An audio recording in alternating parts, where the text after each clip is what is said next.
بسم الله الرحمن الرحيم الحمد لله كما ينبغي الجلال وجهه وعظيم سلطانه والصلاة والسلام على نبينا محمد وآله أما بعد هي تأملات القرآنية هكسو تريها حصو تأملات قرآنية چاهي هي الله جو حكم أسان کے آهي تا الله تعالى قرآن میں چاہتو كتاب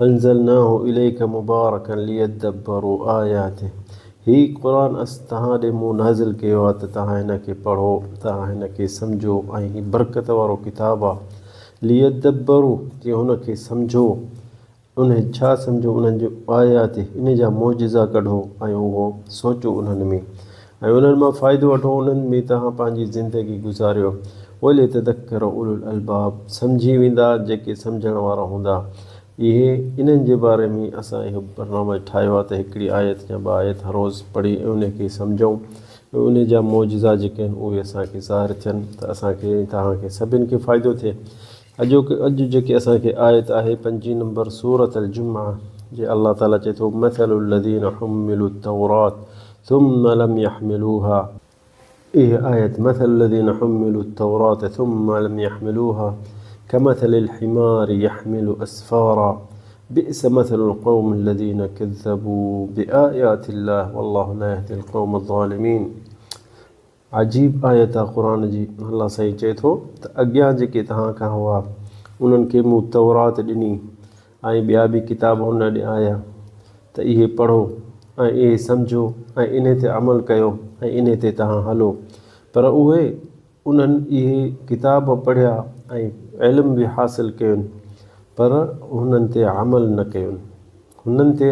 कयो यहमिल असफ़ार अल्लाह ताला हुननि जो मिसाल असांखे ॾिए थो त जीअं न गॾु तव्हांजे मथां किताब ऐं इल्मु खणी घुमे फिरे पर उनखे गॾु खे कहिड़ी ख़बर त मुंहिंजे मथां केॾो हिकमत जा इल्मु मुंहिंजे मथां पियो आहे गॾु खे इहा ख़बर न पवंदी तंहिंजे करे अल्लाह ताला हिन जो मिसाल ॾिनो मथलु लज़ीन हुम्मिलु तौरात हुननि जो मिसाल आहे तौरात जंहिंखे मिली त जा इंजील जा क़ुरान उलमा तफ़सीर चवंदा इहे सभु शइ उन में शामिलु थी वई जेके बि आसमानी किताब आया ऐं माण्हुनि पढ़िया ऐं उन्हनि ते अमल न कयो त इहो उन्हनि जो मिसाल अल्लाह ताला सभिनी खे ॾींदो हुम्मिलु तौरात थुम्म लम यहमिलूहा किताब आयुनि पढ़ियनि पर उन ते अमल न कयुनि उन्हनि ते अमल न कयुनि त उन्हनि जो मिसाल असां ते बि थिए थो असां बि क़ुरान पढ़ूं था सम्झूं बि था पर असीं उन ते अमल कोन था कयूं त अल्लाह सही मिसाल जेको उन्हनि खे ॾिनो असां ते बि इहो अची थो वञे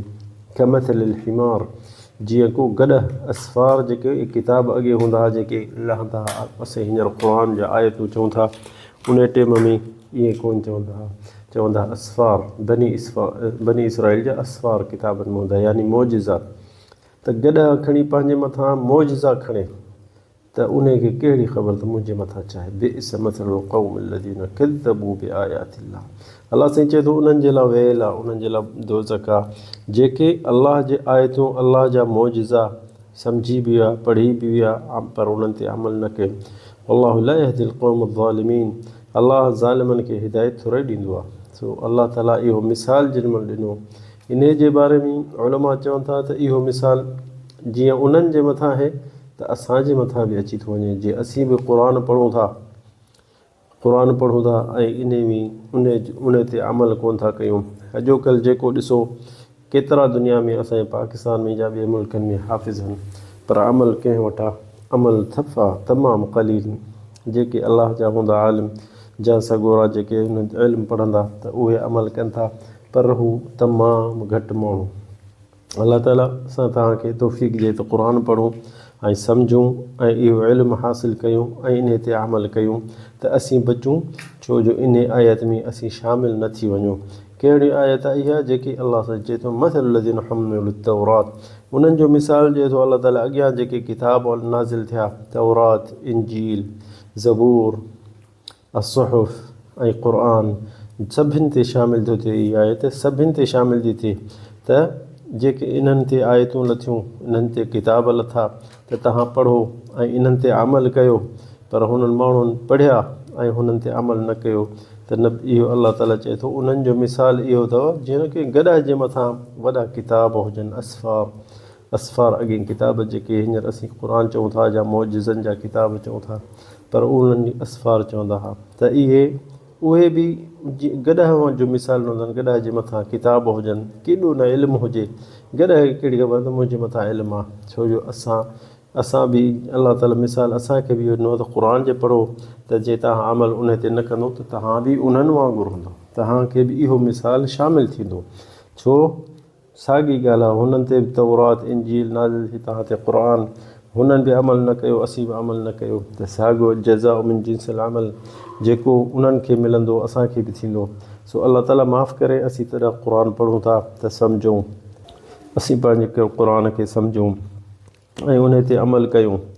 सम्झण खां सवाइ कीअं असां अमल करे सघंदासीं। तॾहिं उलमा चवनि था त हर मुस्लमाननि ते फ़र्ज़ु आहे क़ुर पढ़े तफ़सीर सां।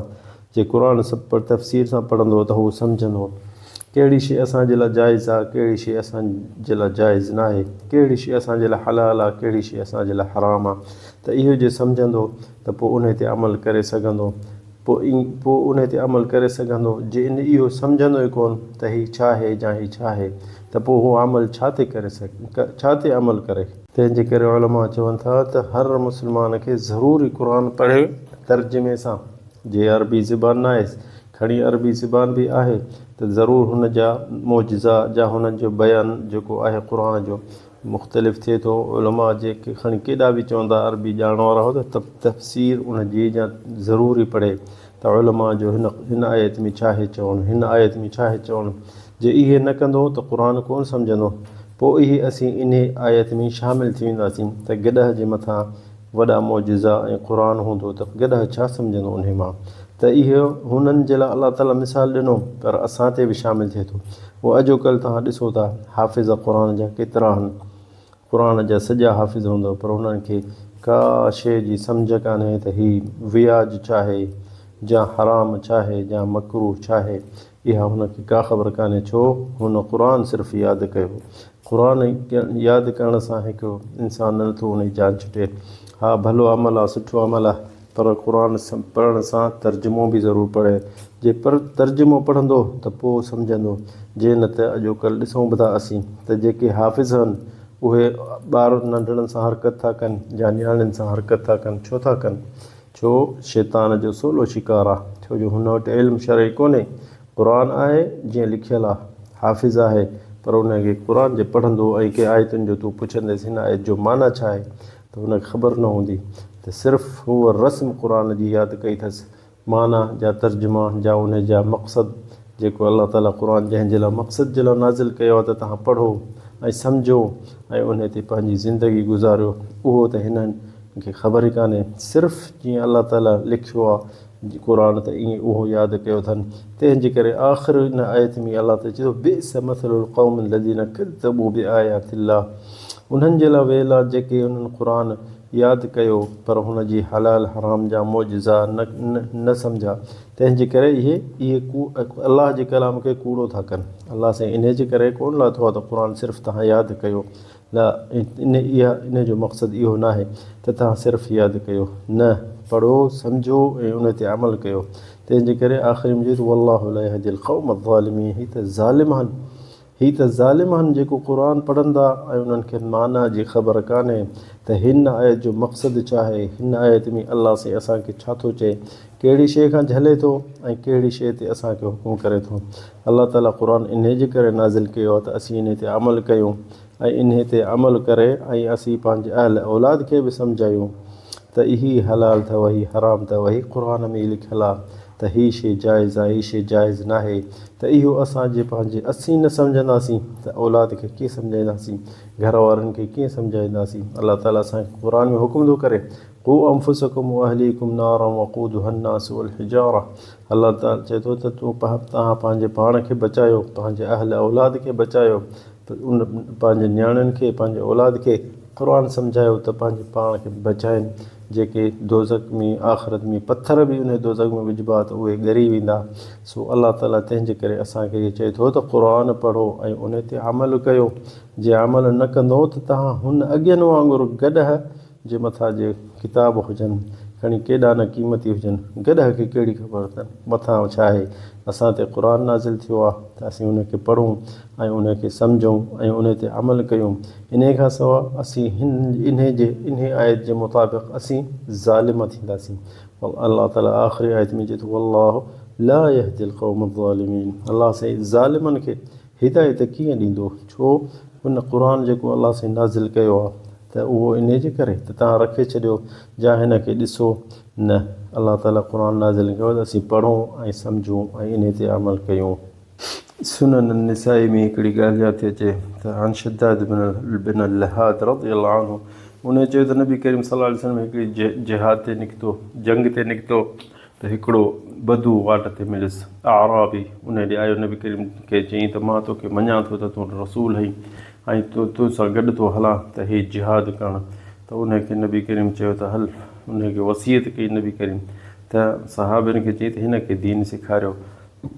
रस्ते में जेसि ताईं हलो जिहाद ते नबी करीम चयुसि, हुन पुछियो त जे मां तव्हां सां निकिरां ऐं मां मरी पवां शहीद थियां त मुंहिंजे लाइ छा आहे? त नबी करीम चए थो जेको हिन जंग में जिहाद ते निकिरंदो ऐं शहीद थींदो उहो जन्नती आहे। त नबी करीम खे हुन चयो त मूंखे क़बूल आहे, इस्लाम क़बूल आहे, दीन क़बूल आहे। ऐं नबी करीम त निकितो नबी करीम सां गॾु वञनि पिया जिहाद ते ऐं जिहाद ते विया हिकिड़ी जंग में त उन नबी करीम पछाड़ी जंग खां पोइ गनीमत जेकी मिली त उहा गनीमत नबी करीम सभिनि ते विरहाई जेके मुजाहिद हुआ। त हिन ॾे बि ही आख़िरी क़ौम हूंदो, पछाड़ी हूंदो त हिन खे बि हिकिड़ो सहाबी खणी ऐं चयईंसि ही ॿकरियूं आहिनि नबी करीम तोखे ॾिनियूं आहिनि त ही तुंहिंजे लाइ गनीमत मां हिसो आहे। त हुन चयो त मुंहिंजे लाइ गनीमत, मूंखे इन शइ जो त मूंखे वठी हलो नबी करीम ॾे। नबी करीम ॾे वियो, चई या रसूल ही छा मोकिलियो अथई मुंहिंजे लाइ? चई ही तुंहिंजो हिसो आहे, जेके हर जंग में जेके गनीमत मिलंदी आहे त असीं विरहाईंदा आहियूं, पोइ उहो उन्हनि मां तुंहिंजो हिसो बि इहो आहे। त नबी खे चई त मां अला हादा तबातुक, मां त हिन शइ जे लाइ तुंहिंजे लाइ तोसां गॾु कोन आयो आहियां। त नबी करीम चयुसि तूं मुंहिंजे पोइ छाजे लाइ तोसां गॾु मूंसां गॾु थियो आहीं? चई मां इन जे करे आयो आहियां त मुंहिंजे निड़ीअ में हितां तीर लॻे या गज़ ॿिए पासे निकिरे त मां शहीद थियां, मां जन्नती थियां। मूंखे हीअ दुनिया जो माल कोन खपे, मोटाए वठो।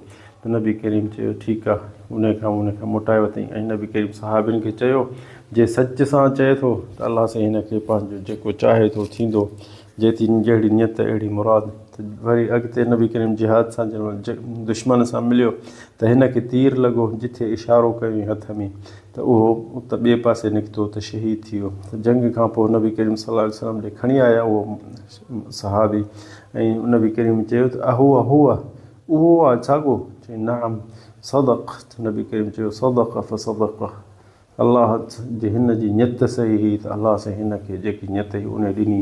पोइ उनखे नबी करीम कफ़न ॾिनो ऐं उनजे क़ब्र खोटाई ऐं उन ते जनाज़े जी निमाज़ बि पढ़ी ऐं पोइ उन में आख़िरी में दुआ कई अल्लाहुम्मा हाज़ा अब्दुक। अलाह ताला उन नबी जी दुआ उनजे लाइ ॿुधो। नबी करीम उनजे लाइ दुआ घुरी चई अल्लाहुम्मा हाज़ा अब्दुक, या अलाह ही तुंहिंजो बंदो आहे, तुंहिंजो बानो आहे। ख़रज मुहाजिरन फी सबीलिक, हिजरत करे निकितो हो फी सबीलिक फ़क़ुतिल शहीद, ऐं शहीद थियो। अना शहीदुन अला ज़ालिक, अलाह खे चए थो या अलाह मां शहीद आहियां हिन ते, मां शाहिद आहियां त ही शहीद ऐं सच जे दिलि सां निकितो ऐं हिन खे शहादत मिली। ॾिसो न इहा सही निसाई में, सुनन निसाई में इहा रिवायत अचे थी साहिबी इन जी। त ॾिसो सच सां दिलि सां निकितो त अलाह सां हुनखे शहादत ॾिनी ऐं नबी करीम उनजे लाइ गवाह ॾिनी। त ॾिसो उन्हनि जी सचाई केॾी हुई। अलाह ताला असांखे बि तव्हांखे इहा सचाई ॾिए। हदा वल्लाहु अअलम सल्लल्लाहु अलैहि वसल्लम।